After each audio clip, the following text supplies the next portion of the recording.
Un saludo, profesora. Hoy con mi grupo les vamos a explicar sobre los centros de masa y centros de gravedad. Mi grupo está conformado por Matías Quesada y mi persona, Matías Roldán. Para calcular el centro de masa y el centro de gravedad, vamos a usar este ejemplo que nos pide calcular el centro de gravedad de la figura mostrada en pantalla. Como podemos ver aquí, la escala de la figura es de 1 metro. Y para facilitarnos el trabajo, vamos a dividir la figura en 5 partes. Primero, vamos a hacer este triángulo pequeño, va a ser una figura. La siguiente figura va a ser este cuadrado. La siguiente figura va a ser este cuadrado. Después tenemos un triángulo más grande. Y por último, el círculo. El primer paso a seguir sería calcular el área de todas estas figuras. Para ello vamos a usar las siguientes fórmulas. Para los cuadrados vamos a usar lado por lado, que como mencioné antes, la escala es de 1, entonces aquí tenemos 1 por 1 es igual a 1 metro cuadrado. Eso es para ambos triángulos, por eso es que son iguales. Y en cambio, para calcular el área del triángulo, la fórmula es base por altura dividido para 2. En el primer triángulo, que era el más pequeño, la altura es de 1 y la base también. Entonces es 1 por 1 dividido para 2 igual a 0,5 metros al cuadrado. Bien, para el segundo triángulo vemos que ya es diferente porque es más grande. Entonces la base es de 6 y la altura es de 7. 6 por 7 dividido para 2 es igual a 21 metros al cuadrado.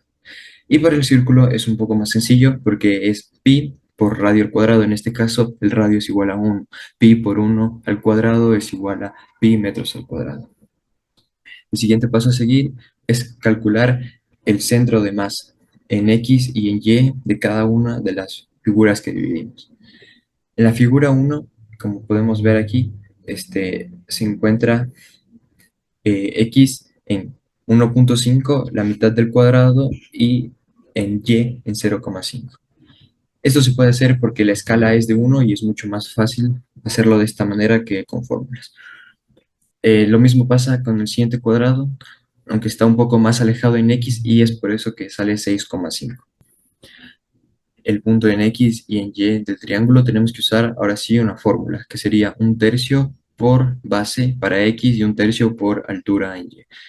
En el primer triángulo, en el pequeño, sabemos que la base y la altura es de 1, es por eso que en X y en Y sale 0,33.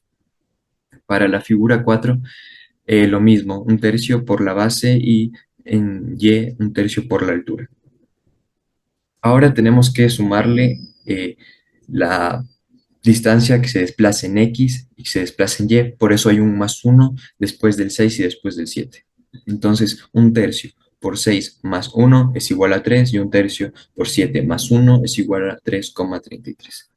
Y por último, para el círculo vuelve a ser sencillo, ya que es el radio más el desplazamiento. Entonces sería x es igual a 1 más 5,5, 6,5 y en y 1 más 3,5 igual a 4,5.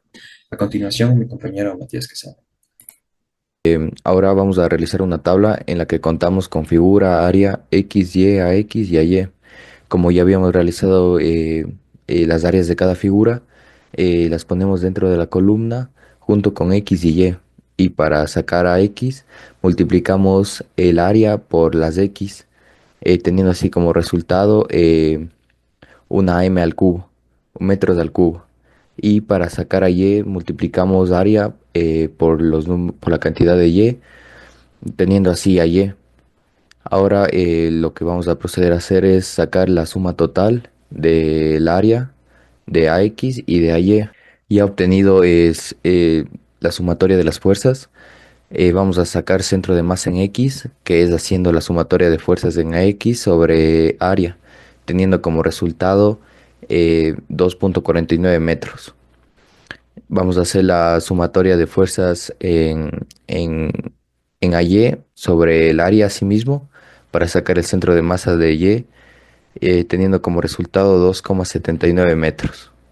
Por último, un uso que se le puede dar a los centros de masa y al centro de gravedad en la vida diaria se los da, digamos, en los deportes, por ejemplo, en el básquet o en el fútbol, el centro de masa de los jugadores baja para poder mantener el equilibrio cuando se driblea o se hacen cambios de movimiento.